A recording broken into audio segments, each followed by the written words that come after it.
वक्फ के नाम पर अवैध कब्जाधारियों का घिनौना काम। वक्फ पर सुप्रीम कोर्ट ने फैसला सुनाया, योगी ने डंडा चलाया। कब्जाधारियों की तोड़ी कमर, हिलाई वक्फ की जमीन। वक्फ की जमीनों पर कब्जे का खेल कोई नया नहीं है, लेकिन अब इस खेल पर लगाम कसने की शुरुआत हो चुकी है, वो भी सुप्रीम कोर्ट से लेकर यूपी सरकार तक। जैसे ही सुप्रीम कोर्ट में वक्फ कानून पर सुनवाई हुई और केंद्र सरकार से जवाब तलब किया गया, कुछ मौलाना और विरोधी मुस्लिम नेता ऐसा जश्न मनाने लगे जैसे कोर्ट ने वक्फ कानून को रद्द कर दिया हो। पर इस जश्न के बीच बरेली से जो खबर आई, उसने इस खुश महफिल को नींव हिला दी है। बरेली में वक्फ की आड़ में जमीन कब्जा करने का ऐसा मामला सामने आया जिसने साबित कर दिया कि कैसे सालों से फर्जी दस्तावेजों और धर्म की आड़ लेकर वक्फ की जमीनों पर खेल खेला जा रहा था। बरेली के सीबीगंज इलाके में कब्रिस्तान की सरकारी जमीन को वक्फ संपत्ति बताकर कब्जा कर लिया गया था। इस पूरे खेल का मास्टरमाइंड बताया जा रहा है सब्जे अली, जिसने चालाकी से फर्जी ट्रस्ट बनाया, फर्जी दस्तावेज तैयार किए और जमीन को वक्फ बोर्ड में रजिस्टर्ड भी करवा दिया। सबसे पहले सब्जे अली ने एक व्यक्ति सैयद हामिद को फकीर बनाकर कब्रिस्तान की जमीन पर बैठाया।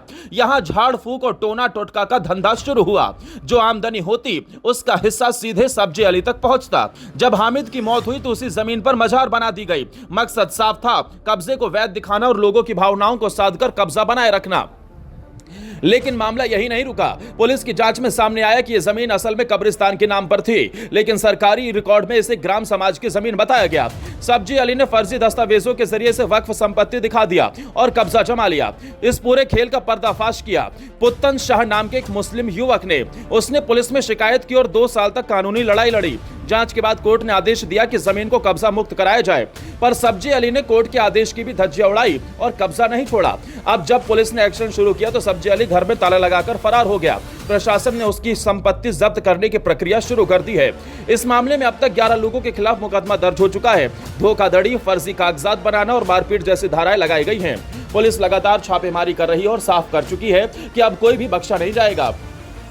ये केवल एक मामला नहीं है। वक्फ कानून लागू होते ही यूपी में एक के बाद एक अवैध कब्जों का पर्दाफाश हो रहा है। बरेली से पहले कौशाम्बी जिले के सिराथू क्षेत्र के कड़ाधाम इलाके में वक्फ बोर्ड की 93 बीघा जमीन को प्रशासन ने कब्जा मुक्त कराया। इस जमीन को भी पहले फर्जीवाड़े से वक्फ के नाम पर किया गया था, जबकि असलियत में ग्राम समाज की जमीन थी। प्रशासन ने कब्जा हटाकर जमीन को सरकारी खाते में दर्ज करवा दिया। सीएम योगी लगातार चेतावनी दे रहे हैं, उत्तर प्रदेश में एक भी वक्फ माफिया को छोड़ा नहीं जाएगा। यूपी में अब वक्फ कानून को लागू करने के साथ साथ उसकी आड़ में की जा रही माफियागिरी पर भी शिकंजा कसना शुरू हो चुका है। इसका असर भी दिख रहा है। जो लोग पहले वक्फ कानून को हथियार बनाकर अफवाह फैला रहे थे, अब उन्हीं पर कार्रवाई हो रही है। विरोधी मौलाना और कुछ मुस्लिम नेता बौखलाए हुए हैं, क्योंकि उन्हें डर है अब जांच की आंच उन तक भी पहुंच सकती है। अब यूपी के हर जिले में वक्फ संपत्तियों की जांच हो रही है। जहां भी फर्जी ट्रस्ट, अवैध कब्जे या फर्जी दस्तावेज पाए जा रहे हैं, वहां एक्शन तुरंत लिया जा रहा है। सिर्फ बरेली और कौशाम्बी ही नहीं, संभल, मुरादाबाद, मेरठ और लखनऊ जैसे कई शहर अब रडार पर हैं। साफ है, अब वक्फ की आड़ में जमीन हड़पने वालों के बुरे दिन शुरू हो चुके हैं। सरकार का रुख सख्त है और कानून का डंडा सीधा चल रहा है। आप इस कार्रवाई पर क्या कहेंगे, कमेंट कर जरूर बताएं।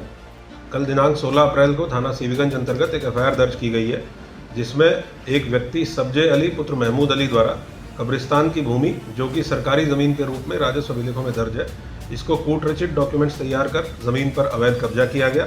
इस कब्जा की गई ज़मीन को वक्फ कब्रिस्तान बताते हुए सेंट्रल वक्फ बोर्ड लखनऊ से संपत्ति संख्या 2214 पर दर्ज कराकर अपने परिवारजनों को ट्रस्ट का सदस्य बनाकर स्वयं प्रबंधन समिति का यह अध्यक्ष बन गया। माननीय न्यायालय द्वारा भी एक सिविल केस में अपने निर्णय में इस प्रकरण में अभिलेखों की कूट रचना होना पाया गया है। इस संपूर्ण प्रकरण में वादी पुत्तन शाह पुत्र जुल्फिकार शाह की तहरीर पर अभियुक्त सब्जे अली व 10 अन्य अभियुक्तों के विरुद्ध एफआईआर दर्ज की गई है, जिसमें आईपीसी की धाराएं धारा 323, 504, 506, 420, 467, 471, 447 और 120 बी के अंतर्गत दर्ज की गई है। आईपीसी के धाराओं के अंतर्गत ये इसलिए दर्ज किया गया है क्योंकि ये पूरा प्रकरण 2020-21 का है। एफआईआर नंबर 177/25 थाना सीबीगंज में पंजीकृत की गई है। एसपी सिटी के निकट पर्यवेक्षण में त्वरित विवेचना सुनिश्चित करते हुए अभियुक्तों के विरुद्ध कठोर कार्रवाई सुनिश्चित की जाएगी।